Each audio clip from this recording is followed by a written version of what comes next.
The dust cloud rose behind the wagon as it disappeared over the ridge, leaving behind two figures standing motionless in the middle of the rutted road outside Galesburg, Illinois, their threadbare dresses fluttering in the hot July wind of 1878. Adelaide Ashford watched until the wagon carrying her uncle and his new bride vanished completely from sight, her arm wrapped protectively around her younger sister, Caroline's trembling shoulders, both of them clutching small cloth bundles containing everything they owned in the world. "He really left us," Caroline whispered, her voice barely audible over the buzz of cicadas in the tall grass lining the road. At 19, she was 2 years younger than Adelaide, but in that moment she looked like a frightened child. "What are we going to do, Addie?" Adelaide swallowed hard against the lump forming in her throat. Their parents had died 6 months earlier from scarlet fever, and Uncle Bernard had grudgingly taken them in, making it clear they were a burden he never wanted. His new wife had given him an ultimatum just 3 days after their wedding. The nieces had to go. This morning, he had loaded them into his wagon, driven them 5 miles out of town, and simply told them to get out. He said they were old enough to make their own way, and he had done his duty long enough. "We will figure something out," Adelaide said, trying to sound more confident than she felt. "We still have a little money from Mama's sewing box. We can walk back to town and find work." The sun beat down mercilessly as they began the long walk back toward Galesburg, their boots kicking up small clouds of dust with each step. Adelaide's mind raced through their limited options. They could try to find positions as domestics, perhaps at one of the larger houses in town, or maybe work at the hotel. But she knew how difficult it would be without references, without connections, without anyone willing to vouch for them. They had walked perhaps half a mile when Caroline stumbled, catching herself before she fell. Adelaide noticed her sister's face had gone pale despite the heat, and remembered she had barely eaten that morning, too upset by their uncle's announcement that they were leaving. "We need to rest," Adelaide said, guiding Caroline to a large oak tree that provided a patch of shade near the road. They sat down on the sun-dried grass, and Adelaide pulled out the small canteen of water they had brought, encouraging Caroline to drink. "I am so tired, Addie," Caroline said, and Adelaide heard the exhaustion in her voice that went beyond the physical. It was the weariness of grief, of loss, of uncertainty about what tomorrow would bring. "I know," Adelaide said softly, pulling her sister close. "But we have each other, and that means everything. Mama and Papa would want us to keep going, to stay strong." They sat there for perhaps 20 minutes before Adelaide heard the sound of hoofbeats and the jingle of harness. A wagon was approaching from the direction of town, moving at a steady pace. She stood up, pulling Caroline with her, unsure whether to hope for help or fear another rejection. The wagon came into view, drawn by 2 sturdy horses. The driver was a man who looked to be in his middle 20s, with dark brown hair visible beneath a worn cowboy hat, and a sun-bronzed face that suggested he spent most of his days outdoors. He wore work clothes that had seen better days, but were clean and well-mended. As he drew closer, he slowed the horses, his dark eyes taking in the sight of 2 young women standing alone on a deserted road with nowhere to go. "Afternoon," he said, tipping his hat politely.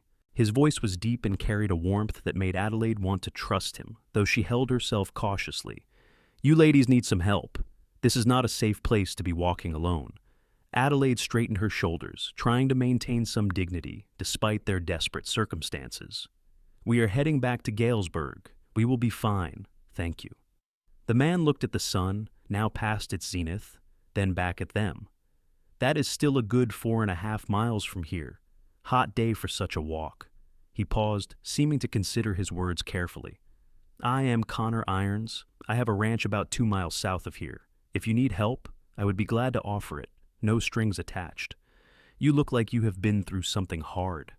Caroline's hand tightened on Adelaide's arm, and Adelaide could feel her sister's hope warring with her own caution. They were in a vulnerable position, and accepting help from a stranger could be dangerous. But the alternative was walking miles in the heat with Caroline already exhausted, and then facing an uncertain welcome in a town where they had no real friends. "I am Adelaide Ashford," she said finally. "This is my sister Caroline. Our uncle brought us out here this morning and left us. He said he could not keep us any longer." Connor's expression darkened. "He just left you out here in the middle of nowhere? What kind of man does that?" "The kind who never wanted the responsibility in the first place," Adelaide said, unable to keep the bitterness from her voice. Our parents passed away 6 months ago. We have been trying not to be a burden, but his new wife did not want us around." Connor was quiet for a moment, and Adelaide could see him processing this information. Then he climbed down from the wagon with an easy grace that spoke of years spent working with horses and physical labor. Up close, she could see he was tall and broad-shouldered, with calluses on his hands that marked him as a working man. But his eyes were kind, and there was something solid about him that made her instincts say he could be trusted.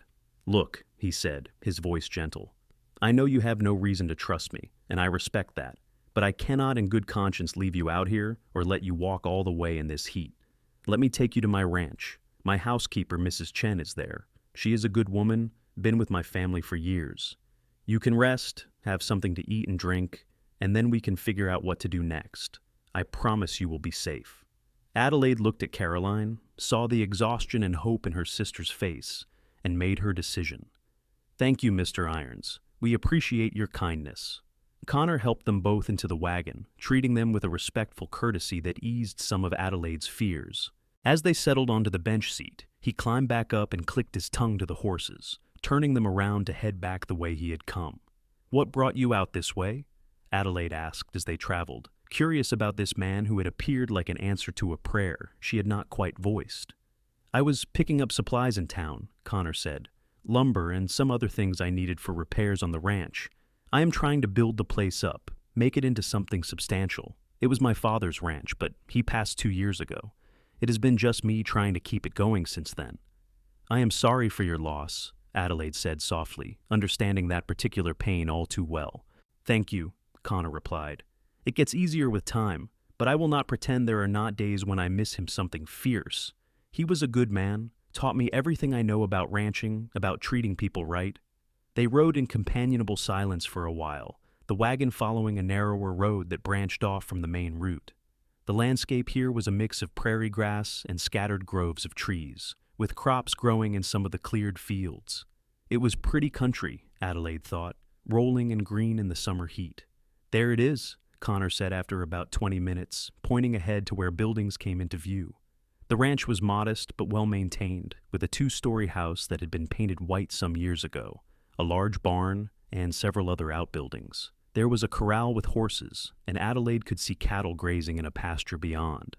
It was the kind of place that spoke of hard work and careful stewardship, not wealth, but honest prosperity. As they pulled up to the house, a woman emerged from the front door. She appeared to be in her 50s, with graying black hair pulled back in a neat bun, and she wore a practical work dress with an apron. Her face showed surprise as she saw the 2 young women in the wagon. "Mrs. Chen," Connor called out as he set the brake. "We have guests. They have had a difficult morning and could use some kindness." He climbed down and helped Adelaide and then Caroline from the wagon, and Adelaide appreciated that he kept his touch brief and respectful.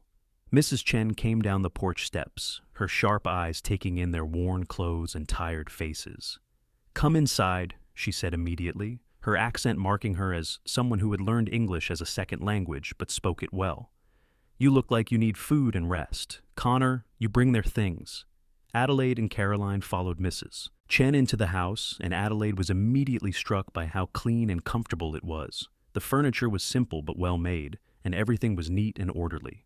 Mrs. Chen led them to the kitchen, a spacious room with a large table and a cook stove that radiated warmth despite the summer heat. "Sit," Mrs. Chen commanded gently, pulling out chairs. "I will make tea, and you can tell me what happened." As Mrs. Chen busied herself with the kettle and pulled out bread and cold chicken from the icebox, Adelaide explained their situation. Connor had come inside and leaned against the doorframe, listening. When Adelaide finished the story of their uncle's abandonment, Mrs. Chen made a disapproving sound and Connor's jaw tightened. "This is not right," Mrs. Chen said firmly. "Family should take care of family. Your uncle is a bad man to do this."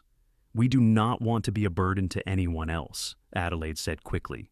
"If we could just rest a bit, maybe Mr. Irons could take us back to town later, and we will find work and a place to stay."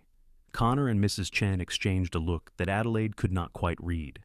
Then Connor pushed off from the doorframe and came to sit at the table across from the sisters. "I have a proposition," he said slowly, as if thinking through his words carefully. "I could use help around here. Mrs. Chen does a lot, but the house is big and there is more work than one person can handle. The ranch is doing well enough that I can afford to hire on more help. You could stay here, work for your room and board, plus a small wage. It would give you time to figure out what you want to do next, and you would be safe and cared for." Adelaide stared at him, hardly daring to believe what she was hearing. "You would do that? For strangers?" "My father taught me that when you have the means to help someone, you do it," Connor said simply. "Besides, you would not be strangers for long, and you would be earning your keep, so it is not charity if that worries you." Caroline spoke up for the first time since entering the house. "Why would you be so kind to us? You do not know anything about us." Connor met her eyes steadily. "I know you have been dealt a hard blow by life, and by people who should have treated you better. I know you are trying to keep your dignity and take care of each other. That tells me what I need to know about your character. And honestly, I could really use the help. This place is too much for two people to manage properly." Mrs. Chen nodded emphatically. "This is true. I tell him this all the time. The house needs more attention, the garden is too big for me alone, and there is mending and cleaning that I do not have time for. You would be doing us a favor." Adelaide felt tears prick her eyes, the first she had allowed herself since her uncle had driven away that morning. The kindness of these strangers after the cruelty of family was almost overwhelming. She looked at Caroline and saw her own hope reflected in her sister's face. "We would be grateful for the opportunity," Adelaide said, her voice thick with emotion. "Thank you, Mr. Irons. We will work hard and not give you cause to regret this." "Connor," he said with a small smile, "if you are going to be living here, we should be on a first-name basis, and I have a feeling I will not regret this at all." Mrs. Chen clapped her hands together. "Good. This is settled. Now you eat, and then I will show you to your room. You need rest after such a morning." As they ate the simple but delicious meal Mrs. Chen had prepared, Adelaide began to relax for the first time in hours. The food was good, the company was warm, and for the first time since her parents had died, she felt like maybe things might actually be all right. After they had eaten, Mrs. Chen led them upstairs to a bedroom that overlooked the front of the property. It was a good-sized room with 2 beds, a dresser, a washstand, and a window with cheerful yellow curtains. It was clean and bright, and Adelaide thought it was the nicest room she had been in since leaving her childhood home. "This was Connor's sister's room," Mrs. Chen explained as she showed them where to find linens and other necessities. "She married 3 years ago and moved to Missouri with her husband. Connor has kept it ready in case she visits, but she has not been back yet. He will be happy to have it used." "It is perfect," Caroline said, sitting down on one of the beds and bouncing slightly to test the mattress. "Oh, Addie, it is so comfortable." "You rest now," Mrs. Chen said. "Dinner will be at 6 o'clock. I will call you."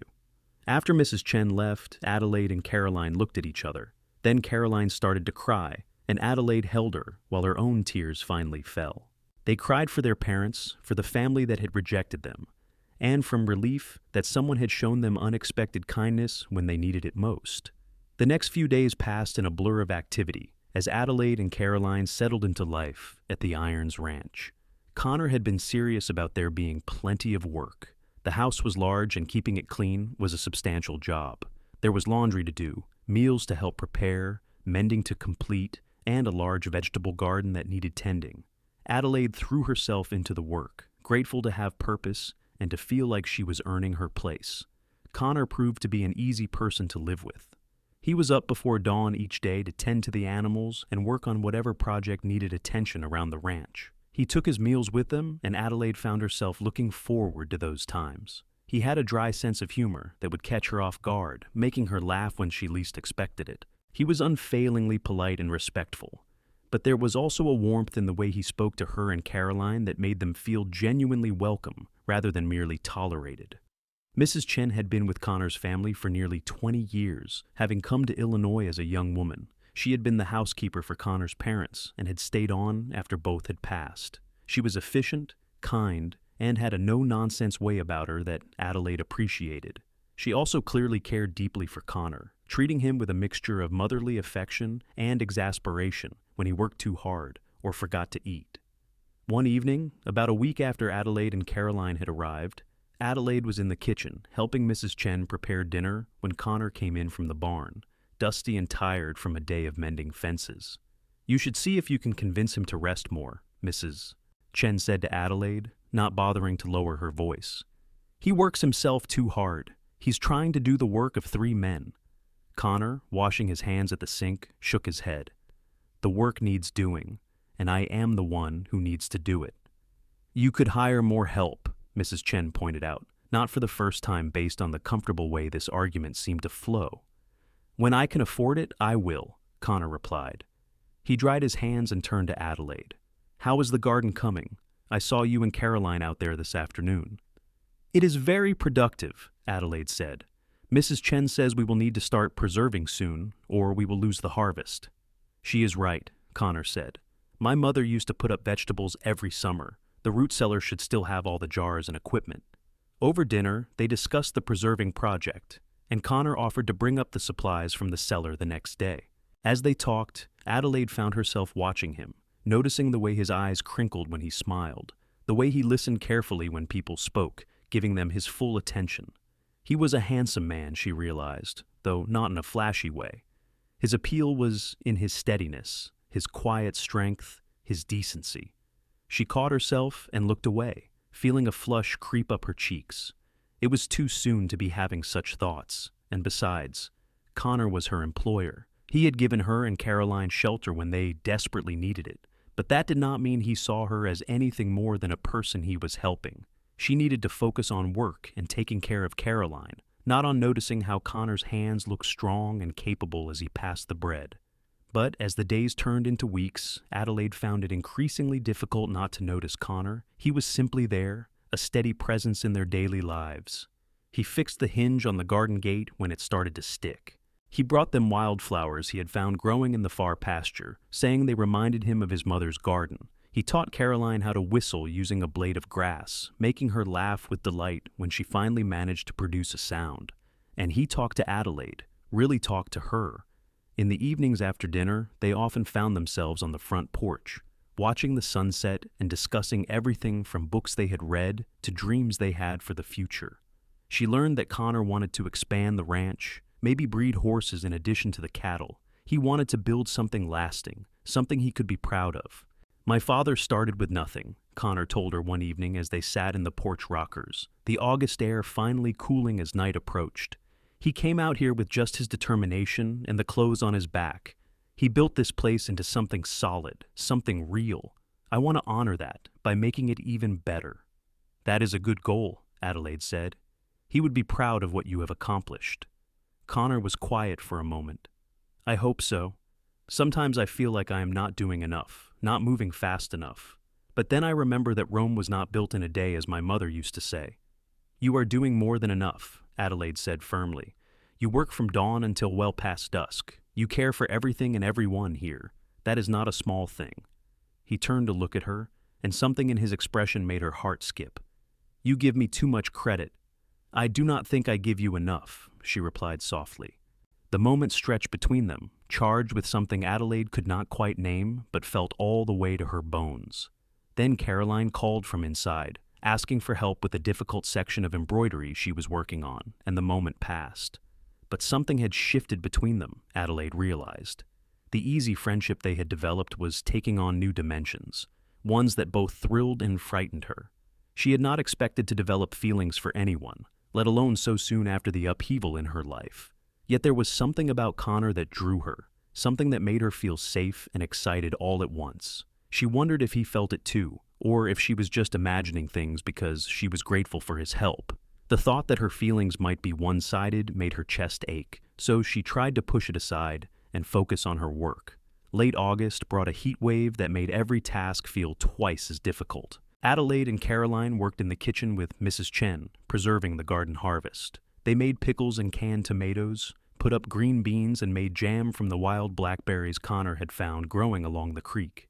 The kitchen was stifling, but the work was satisfying, and Adelaide felt a sense of accomplishment as she saw the shelves in the root cellar fill with jars of preserved food that would help feed them through the winter. Connor had hired 2-day workers to help with haying, and the work went faster with extra hands. Adelaide brought water and food out to the fields, and she could not help but admire the way Connor worked alongside the men he had hired, never asking them to do anything he would not do himself. He treated them fairly and paid them well, and she saw the respect in their eyes when they spoke to him. One afternoon, Adelaide was walking back from the fields with an empty water jug when she heard hoofbeats approaching fast. A rider came galloping up the road, pulling to a stop near the barn. She recognized him as one of their neighbors from a few miles north, a man named Tom Porter, who had stopped by once before. "Is Connor here?" Tom called out, and Adelaide could hear the urgency in his voice. "He is in the hayfield," Adelaide said, pointing. "Is something wrong?" "There is a fire at the Peterson place," Tom said, already turning his horse. "We need all the help we can get to fight it before it spreads. The wind is picking up." Adelaide ran toward the field, her heart pounding. She could see smoke now, a dark smudge on the northern horizon. Connor saw her coming and must have read the alarm on her face because he was already moving toward her, the other workers following. She quickly explained about the fire, and Connor did not hesitate. "Let us go," he said to the hired men. He turned to Adelaide. "Tell Mrs. Chen what is happening. Keep watch, and if the wind shifts and the fire starts coming this way, you take Caroline and Mrs. Chen and head toward town. Do not wait." "Be careful," Adelaide said, unable to stop herself from reaching out and touching his arm. The contact was brief but electric, and she saw something flash in his eyes before he nodded and ran for the barn to saddle a horse. The men were gone within minutes, riding hard toward the smoke. Adelaide hurried back to the house and told Mrs. Chen and Caroline what was happening. They stood on the porch, watching the smoke grow thicker and darker as the afternoon wore on. "We should prepare bandages," Mrs. Chen said practically, "and make food. The men will be exhausted and possibly hurt when they return." They spent the next hours working with nervous energy, tearing old sheets into strips for bandages, making sandwiches and strong coffee, and keeping constant watch on the smoke. As evening fell, Adelaide could see the orange glow of flames against the darkening sky, and her stomach churned with worry. It was well past midnight when they finally heard horses returning. Adelaide, who had been unable to even consider sleeping, rushed out onto the porch with a lantern. Connor and the two workers rode into the yard, and Adelaide felt relief flood through her when she saw they were all alive and apparently uninjured, though they were covered in soot and ash. Connor dismounted slowly, moving like every muscle ached. "We got it under control," he said, his voice hoarse from smoke. "The Petersons' barn is gone, and part of their house, but we kept it from spreading further. They will rebuild." "Come inside," Adelaide said. "We have food and coffee and water for washing." The men came in, and Mrs. Chen fed them, while Adelaide heated water for washing. Caroline had fallen asleep in a chair, but woke when the men arrived. The hired workers ate quickly and then headed home, but Connor stayed, too tired to refuse the care being offered. Adelaide brought him warm water and clean cloths, and he washed the worst of the soot from his face and hands. A burn on his forearm made her gasp.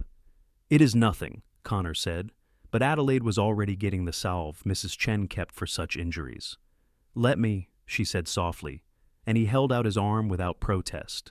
She cleaned the burn gently and applied the salve, trying to ignore how aware she was of touching his skin, of being close enough to see the flecks of gold in his dark eyes. When she finished and wrapped the burn with a clean bandage, she looked up to find him watching her with an intensity that made her breath catch. "Thank you," he said quietly, "for taking care of me." "You take care of all of us," Adelaide replied. "It is the least I can do." His hand came up to touch her cheek, his fingers gentle despite the roughness of his calluses. "Adelaide," he said, and her name had never sounded like that before, like it meant something important. Then Mrs. Chen bustled back into the room with more coffee, and Connor dropped his hand, stepping back. But Adelaide could still feel the ghost of his touch, could still see the look in his eyes, and she knew with absolute certainty that her feelings were not one-sided after all. The next day, Connor slept late, exhausted from the firefighting. Adelaide found herself looking for excuses to check on him, to make sure he was all right. When he finally came downstairs in the early afternoon, she had kept food warm for him, and the smile he gave her made her heart flutter.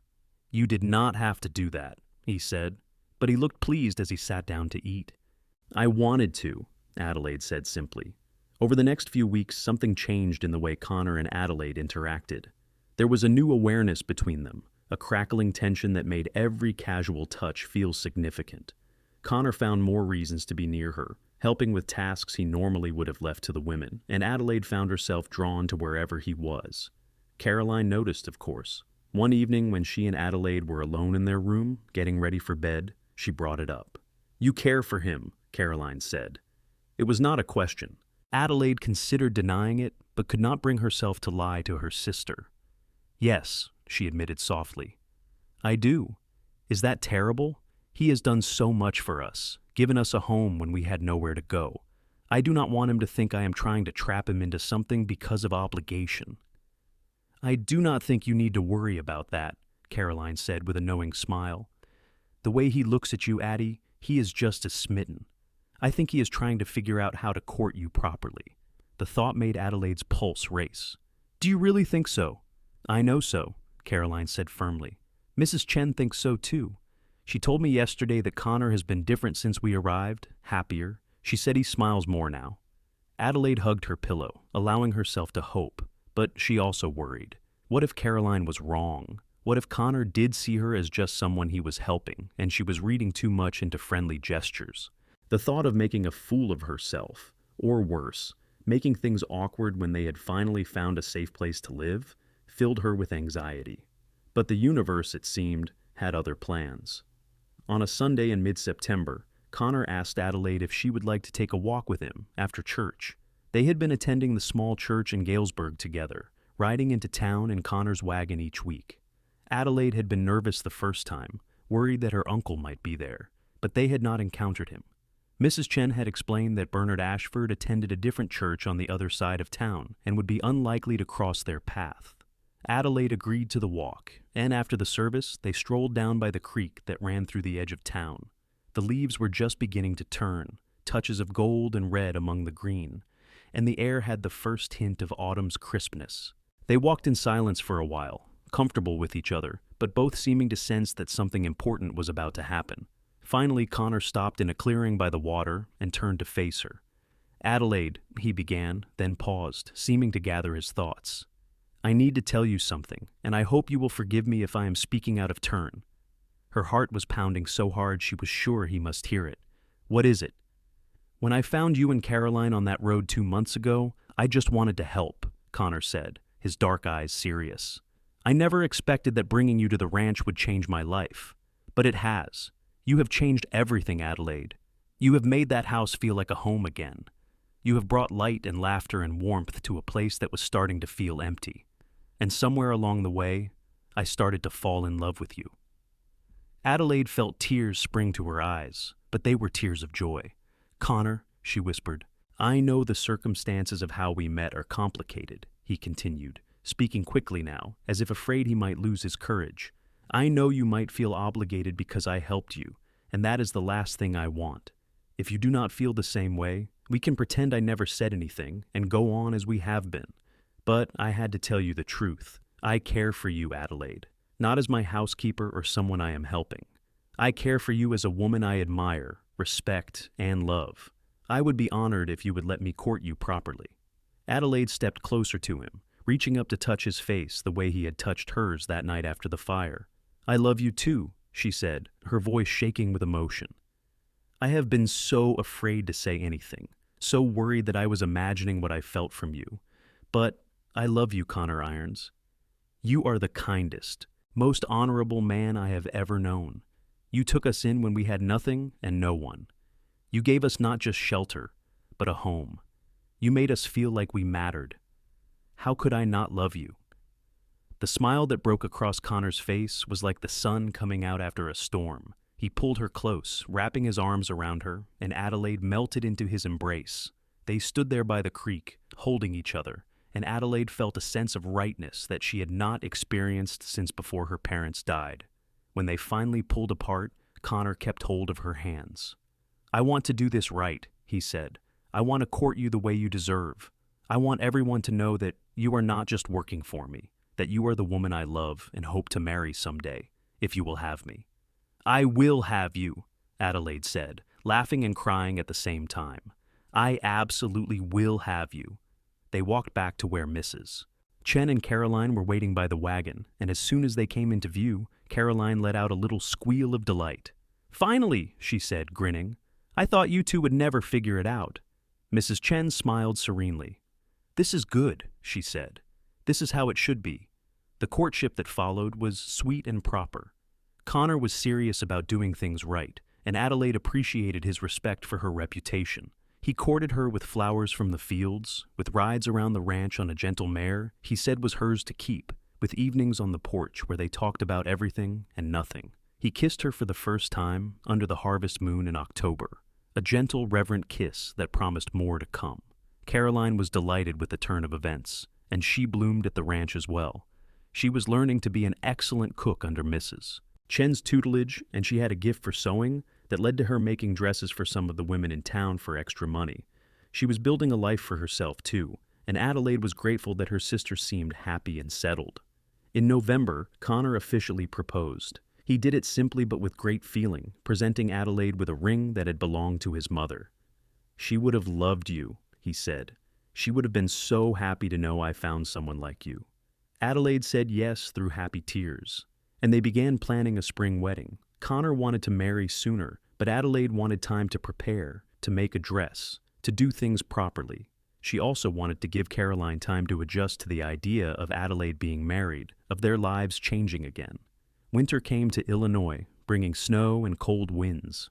The ranch work was different in winter, but no less demanding. Adelaide and Connor grew closer during those long winter months, learning to work together as partners. He consulted her on decisions about the ranch, valuing her opinion and intelligence. She learned about his dreams and plans, contributing her own ideas and insights.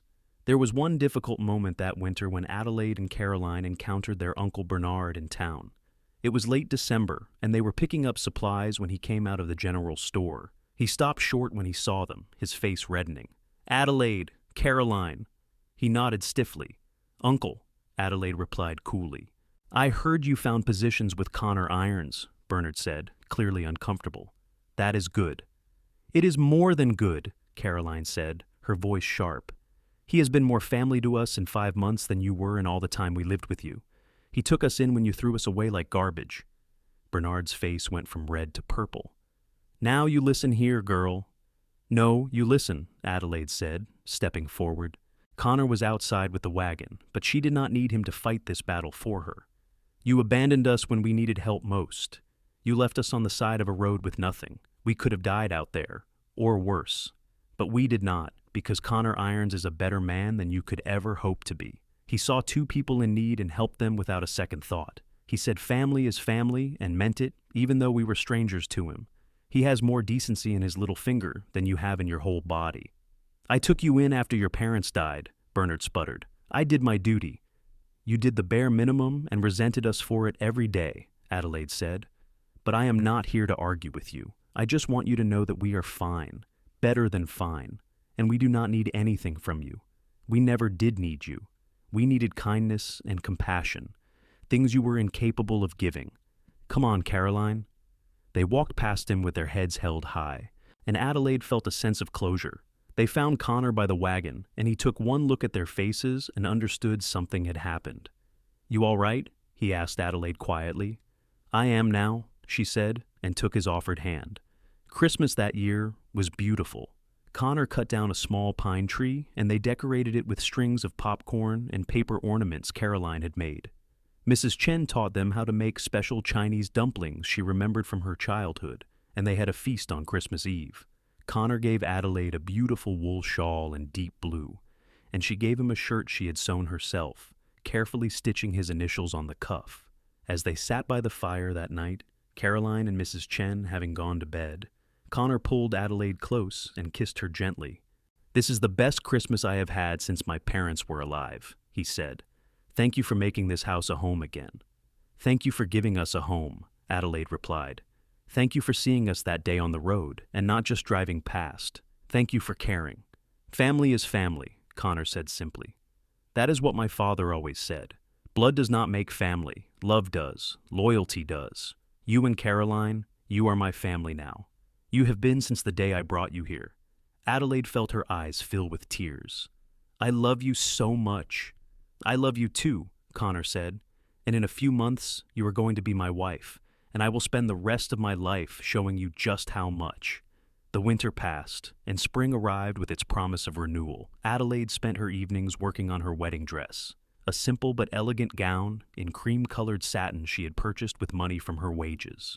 Caroline was making her own dress to wear as Adelaide's bridesmaid, and Mrs. Chen was planning the wedding feast with the focused determination of a general planning a campaign.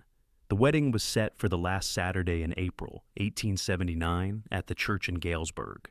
Connor had invited the neighbors and friends he had made over the years, and Adelaide was surprised and touched by how many people wanted to celebrate with them. She had been worried that people would judge her for marrying her employer, but instead, everyone seemed genuinely happy for them. The night before the wedding, Adelaide could not sleep. She lay in bed, listening to Caroline's quiet breathing from the other bed, and thought about how much had changed in less than a year. She had gone from being abandoned and hopeless to being loved and cherished, about to marry a man who was everything she had ever dreamed of. She thought about her parents and wished they could be there to see her married. But she liked to think they were watching somehow, and that they were happy for her. They had taught her to be strong, to face hardship with grace, and to always be kind. Those lessons had served her well. The morning of the wedding dawned bright and beautiful, the sky a perfect clear blue. Mrs. Chen helped Adelaide into her dress and arranged her hair, weaving in small wildflowers Connor had picked the day before. When Adelaide looked at herself in the mirror, she hardly recognized the woman looking back. She was radiant, glowing with happiness and love. Caroline came in, pretty in her new pink dress, and hugged Adelaide carefully so as not to wrinkle her gown. "You look beautiful, Addie." Connor is not going to be able to believe his eyes. They rode to town in the wagon, Mrs. Chen driving while Adelaide and Caroline sat carefully in the back to protect their dresses. When they arrived at the church, it was already filling with people. Adelaide was touched to see how many had come. She waited in the small room at the back of the church, her hands trembling with excitement and nervousness. Then the music started, and Caroline walked down the aisle first, smiling brightly. Adelaide took a deep breath and followed. Connor was waiting at the front of the church, and when he turned to watch her walk toward him, the look on his face took her breath away. There was such love, such joy, such awe in his expression that Adelaide felt tears spring to her eyes. By the time she reached him, they were both smiling so widely it almost hurt. The minister began the ceremony, speaking about love and commitment, about building a life together, about the sacred bond of marriage. Adelaide barely heard the words. She was too focused on Connor, on the feel of his hands holding hers, on the promise in his eyes. When it came time for the vows, Connor spoke his clearly and firmly, his voice never wavering. "I, Connor Irons, take you, Adelaide Ashford, to be my lawfully wedded wife. I promise to love you, honor you, cherish you, and protect you, for better or worse, for richer or poorer, in sickness and in health, for as long as we both shall live. You came into my life when I did not even know I was lonely, and you filled it with light. I will spend every day trying to be worthy of the gift you are giving me by becoming my wife." Adelaide's voice shook with emotion as she spoke her vows. "I, Adelaide Ashford, take you, Connor Irons, to be my lawfully wedded husband. I promise to love you, honor you, cherish you, and stand by your side, for better or worse, for richer or poorer, in sickness and in health, for as long as we both shall live. You saved me and my sister when we had nowhere to turn. You showed us kindness when we most needed it. You taught me that good men exist, and that I was worthy of love. I will spend my life being the partner you deserve." When the minister pronounced them husband and wife and told Connor he could kiss his bride, Connor cupped Adelaide's face in his hands and kissed her gently, reverently, as if she were something precious and fragile. The church erupted in applause and cheers, and when they turned to face their guests as Mr. and Mrs. Irons, Adelaide felt like her heart might burst with happiness.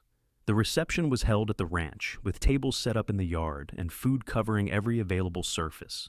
Mrs. Chen had outdone herself with the feast, and neighbors had contributed dishes as well. There was music and dancing, laughter and celebration. Connor danced with Adelaide, holding her close and whispering in her ear how beautiful she was, how happy she made him. As the sun began to set and the party showed no signs of slowing down, Connor pulled Adelaide away from the crowd. They walked to the spot by the barn where they had shared their first kiss, and he wrapped his arms around her from behind, resting his chin on her shoulder. "Happy?" he asked. "So happy I can hardly stand it," Adelaide replied, leaning back against him. "Thank you for today. It was perfect." "Thank you for marrying me," Connor said. "I promise I am going to spend the rest of my life making you happy." "You already do," Adelaide said, turning in his arms to face him. Every single day. They kissed as the sun set behind them, painting the sky in shades of pink and gold. In the distance, they could hear the sounds of the party continuing, celebrating their union. But here in this moment, it was just the two of them, beginning their life together. Later that night, after the guests had finally departed and Caroline and Mrs. Chen had tactfully gone to bed, Connor carried Adelaide over the threshold of their bedroom. It was the master bedroom now, the one that had been his parents' and then his alone. They had prepared it together over the past weeks, making it theirs. He set her down gently and kissed her again, deeper this time, with the promise of the intimacy to come. "I love you, Adelaide Irons," he said against her lips. "I love you too, Connor," she replied. "My husband." That night, they made their marriage complete, coming together with tenderness and passion, learning each other, promising each other with every touch and kiss and whispered word. And when Adelaide finally fell asleep in Connor's arms, she was utterly and completely happy. The first year of their marriage was full of joy and hard work. Connor had been right about the ranch needing attention, and together they worked to build it into something even better. Adelaide proved to have a good head for the business side of things, helping Connor make decisions about when to sell cattle and how much to invest in improvements. They added more cattle to their herd and bought 2 new horses, quality animals that Connor wanted to breed. Caroline continued to live with them, helping with the house and building her sewing business. She was courted that summer by a young man named Henry, who worked at the lumber mill, and by Christmas he had proposed. Adelaide was happy for her sister, but worried too. "You do not have to get married just because I did," Adelaide told Caroline when they had a moment alone. "You can stay here as long as you want. This is your home." "I know," Caroline said, smiling, "and I appreciate that. But I love Henry, and I want to marry him. I want to build a life with him the way you have with Connor. You showed me that it is possible to find real love, real partnership. I want that for myself." Caroline married Henry the following spring in 1880, and they moved into a house in town near the mill where he worked. Adelaide missed having her sister in the house every day, but they saw each other often, and Adelaide was glad to see Caroline so happy. That same spring brought other news. Adelaide realized she was pregnant, and when she told Connor, he was overjoyed. He immediately became even more protective of her, trying to take on tasks she had always done and worrying constantly about her health. "Connor, I am pregnant, not dying," Adelaide told him, with exasperation one afternoon when he tried to stop her from hanging laundry. "Women do this every day while still living their lives. But you are not just any woman," Connor said. "You are my woman, carrying my child. Let me take care of you." Adelaide softened at the love in his voice. "You always take care of me, but you have to let me do some things, or I will go mad from boredom." They compromised, with Adelaide continuing to work, but allowing Connor and Mrs. Chen to take over the heavier tasks. As her belly grew, Adelaide found herself in awe of the life growing inside her. She and Connor would lie in bed at night, his hand on her stomach, feeling the baby move. "Boy or girl?" Connor would ask. "I do not care, as long as the baby is healthy," Adelaide would reply. "Though a boy with your eyes would be wonderful. A girl with your smile would be perfect," Connor would counter. Their son was born on a cold November night in 1880, after a labor that was long and difficult but ultimately safe. When Connor first held his son, Adelaide saw tears streaming down his face. "He is perfect," Connor whispered. "Absolutely perfect." They named him Charles, after Connor's father, and he was indeed perfect. He had Connor's dark hair and Adelaide's nose, and from the moment he was born, he was alert and curious about everything around him. Connor was a devoted father, getting up with Adelaide for night feedings, changing diapers without complaint, and spending every free moment holding and talking to his son. "My father would have loved him," Connor said one evening as they sat together, watching Charles sleep in his cradle. "He would have been so proud to have a grandson." "He would have been proud of you," Adelaide said. "Look at what you have built, Connor. This ranch, this home, our family. You have honored his memory beautifully." Life settled into a new rhythm with Charles in the house. The ranch continued to prosper, and Connor hired a full-time ranch hand to help with the increasing workload. Mrs. Chen doted on Charles, and Caroline visited often with Henry to see her nephew. When Charles was 2 years old, Adelaide became pregnant again. This time, the pregnancy was easier, and their daughter Grace was born on a beautiful May morning in 1883. She had red gold hair that came from somewhere in Adelaide's family line, and eyes that would eventually settle into the same dark brown as her father's. Connor was just as smitten with his daughter as he had been with his son. "I am in so much trouble," he told Adelaide as he held tiny Grace. "She is going to have me wrapped around her little finger." "She already does," Adelaide said with a laugh. The years passed in a blur of happiness and hard work. Charles grew into a serious, thoughtful boy who loved helping his father around the ranch. Grace was bright and fearless, always getting into mischief and making everyone laugh with her antics. Caroline and Henry had children of their own, 2 boys who were close in age to Charles and Grace, and the cousins were thick as thieves when they got together. The ranch continued to prosper under Connor's careful management and Adelaide's good sense. They added more land, built a bigger barn, and established themselves as one of the more successful ranches in the area. But Connor never lost sight of what mattered most. "You know what the best part of my day is?" Connor asked Adelaide one evening as they sat on the porch, watching their children play in the yard. "What?" Adelaide asked, leaning against his shoulder. "This," Connor said simply. "Coming home to you, to our children, to the life we have built together. None of the success with the ranch would mean anything without this." Adelaide felt her eyes fill with tears. Even after all these years of marriage, he still had the power to move her. "I love you so much," she said. "I love you too," Connor replied. "Every day, I thank God that I was on that road the day your uncle abandoned you. Every day I am grateful that I got the chance to know you, to love you, to build this life with you." "Family is family," Adelaide said, repeating the words Connor had spoken so long ago, the words that had become a sort of motto for their household. "Family is family," Connor agreed, "and you were the best family I could ever have asked for."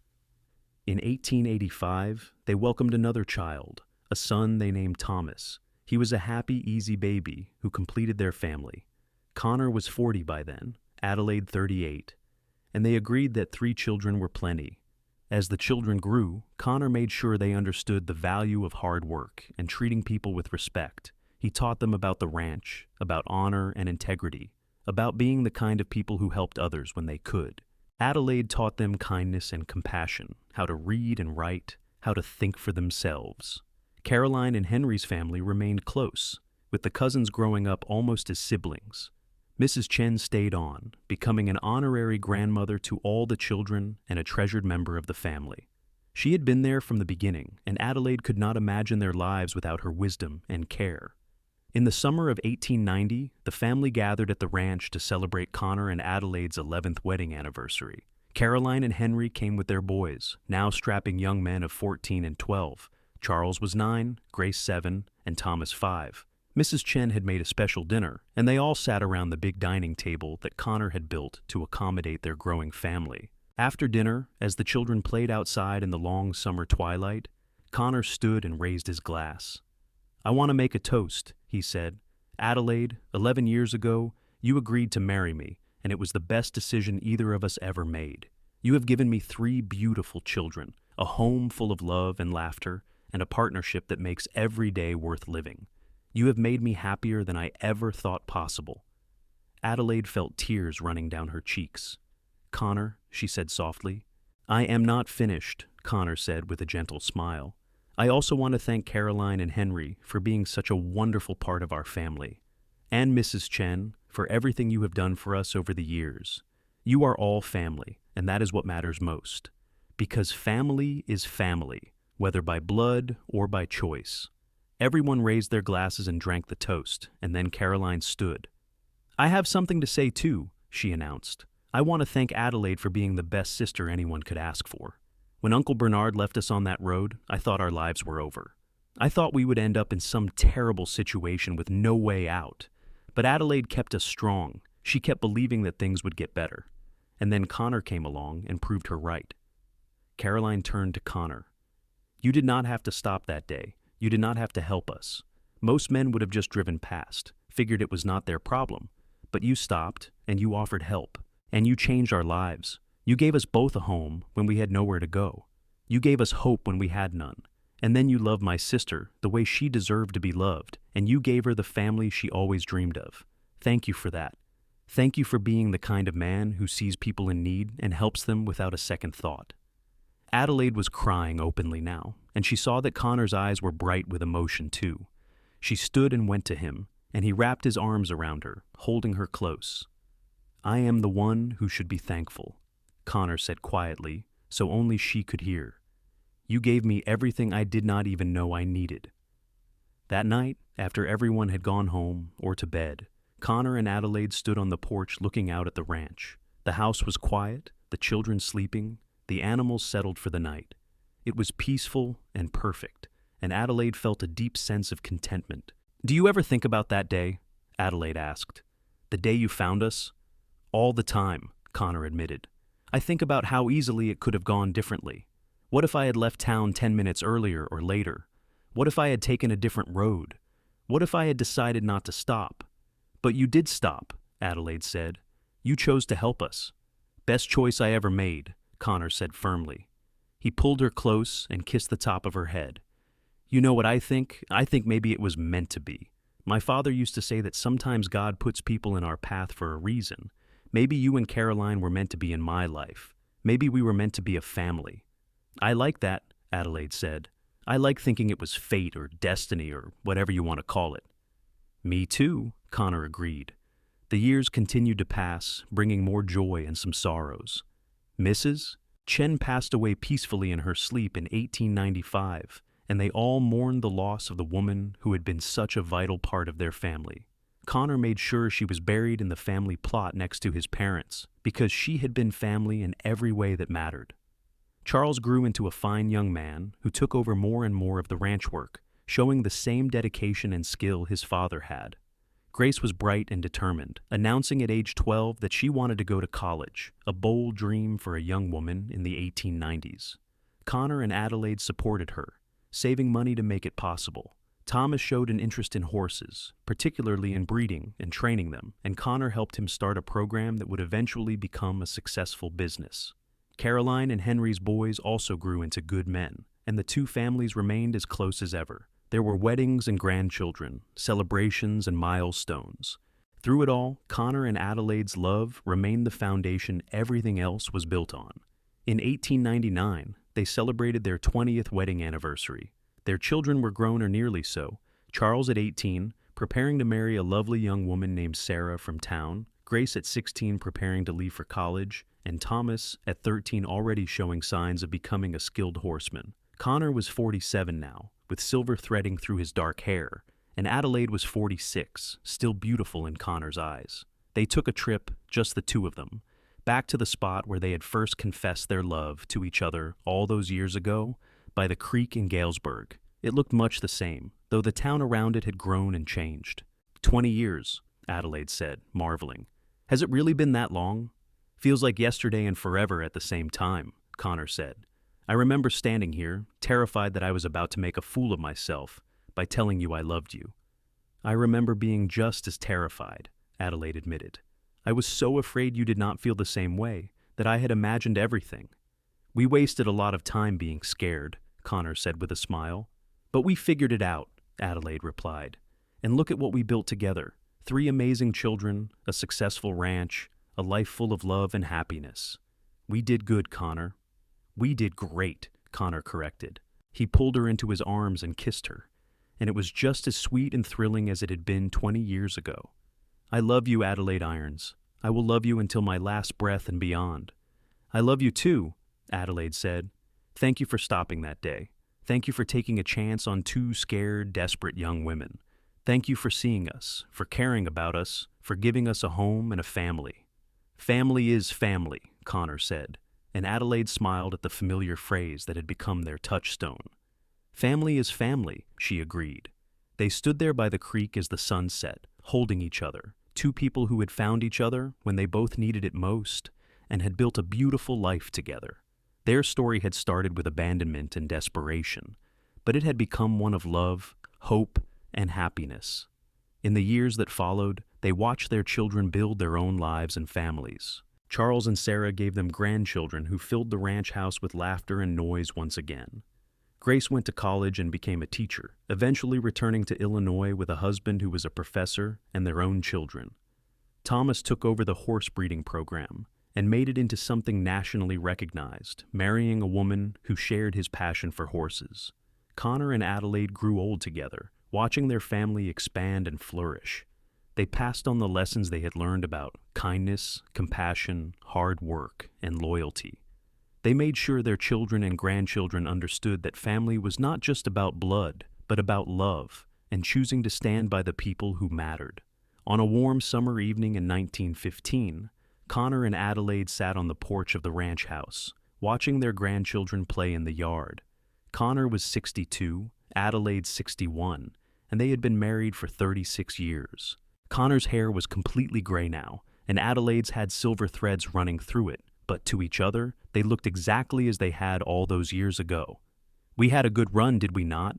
Connor said, his hand finding Adelaide's as naturally as breathing. "The best," Adelaide agreed. "I would not change a single thing." "Not even your uncle abandoning you?" Connor asked with a raised eyebrow. Adelaide laughed. "Well, maybe that. But if that had not happened, I never would have met you, and I cannot imagine my life without you in it, so maybe even that worked out the way it was supposed to." "I think about that sometimes," Connor said, "about how many things had to happen exactly right for us to find each other. It seems like too much to be just coincidence."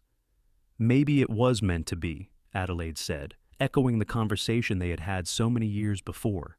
"Maybe we were always supposed to find each other, one way or another." "I like that," Connor said, just as he had before. They sat in comfortable silence, watching the sun paint the sky in shades of orange and pink, listening to the laughter of their grandchildren, feeling the warmth of each other's presence. It was perfect and peaceful, and Adelaide felt overwhelmingly grateful for the life they had built together. That night, as they prepared for bed, Connor pulled Adelaide close and kissed her tenderly. "Thank you," he said softly. "For what?" Adelaide asked, smiling up at him. "For everything," Connor replied. "For loving me, for building this life with me, for giving me a family and a home that means more to me than anything else in the world, for being my partner in every sense of the word, for making every day an adventure, for being you." "You do not have to thank me," Adelaide said, her eyes filling with happy tears. "Loving you has been the greatest joy of my life. You saved me that day on the road, Connor. You and your good heart and your belief that family is family, whatever form it takes. You gave me hope when I had none, love when I needed it most, and a future when I thought I had none. You made all my dreams come true." "We made each other's dreams come true," Connor said. "That is what partners do." They climbed into bed, and Adelaide snuggled close to Connor, her head on his chest, listening to the steady beat of his heart. This was her favorite place in the world, she thought. Right here in Connor's arms, safe and loved and home. "I love you," she whispered. "I love you too," Connor replied, "always and forever." Connor lived to be 78, passing peacefully in his sleep in 1931, with Adelaide by his side. She held his hand as he took his last breath, and though her heart broke, she was grateful for the 52 years they had together. She knew how lucky they had been, how rare their love was, and she treasured every memory they had made. Adelaide lived another 5 years, surrounded by her children, grandchildren, and great-grandchildren. She spent her remaining time telling stories about Connor, about how they met, about the life they had built together. She made sure everyone knew the lesson he had taught her, that family is family, whether by blood or choice, and that kindness and compassion can change lives. When Adelaide passed away in 1936 at the age of 83, she was buried next to Connor in the family plot on the ranch. Their children made sure the headstone reflected what mattered most to both of them. It read, "Connor and Adelaide Irons, loving parents, grandparents, and partners. They showed us that family is family and love is what makes us whole." The ranch stayed in the family for generations, passed down through Charles and then his children. The story of how Connor found Adelaide and Caroline on that dusty road in 1878 became family legend, told and retold at gatherings and celebrations. It was a reminder that sometimes the worst moments in life can lead to the best ones, that kindness matters, and that love can bloom even in the most unlikely circumstances. And though Connor and Adelaide were gone, their love story lived on, inspiring their descendants to treat others with compassion, to see people who need help and offer it without hesitation, and to remember that at the end of the day, family is what you make it. It is the people you choose to love, the ones who choose to love you back, and the bonds you forge that last beyond a single lifetime. Their story was a testament to the power of love, kindness, and second chances. It was proof that one choice, one act of compassion, can change everything. Connor could have driven past that day in July 1878. He could have seen two desperate young women and decided they were not his problem, but he stopped, he helped, and in doing so, he found the great love of his life. And Adelaide could have given up that day when her uncle abandoned them. She could have let despair win. But she kept going, she stayed strong for Caroline, and she opened her heart when Connor offered them help. In doing so, she found the family and home she had always dreamed of. Together, they proved that family is not just about blood. It is about the people who show up when you need them, who stand by you through hard times, who choose to love you every single day. It is about building something together, creating a life that honors the best parts of both of you. It is about leaving a legacy not just of property or possessions, but of love, compassion, and the knowledge that you made the world a better place by being in it. The ranch still stands, generations later, a monument to what Connor and Adelaide built together. And when the family gathers there for reunions and celebrations, someone always tells the story of how it all began. They talk about two young women abandoned on a dusty road and a cowboy who stopped to help them. They talk about how he said, "Family is family," and meant it, even though they were strangers. They talk about how love grew from kindness, how a family was formed not by blood but by choice, and how one decision to help changed the course of many lives. And in telling that story, they honor Connor and Adelaide's memory, keeping alive the lessons they taught and the love they shared. Because that is what family does. They remember, they honor, and they pass on the best of what came before to the generations that follow. Connor and Adelaide's love story was not one of grand gestures or dramatic declarations, though those moments existed too. It was a story of everyday kindness, steady devotion, and the choice to love each other through everything life brought their way. It was a story of two people who found each other when they both needed it most and built something beautiful together. It was, in the end, exactly what a love story should be: real, enduring, and transformative. And it all started with a simple act of compassion and the belief that family is family, no matter how you find them.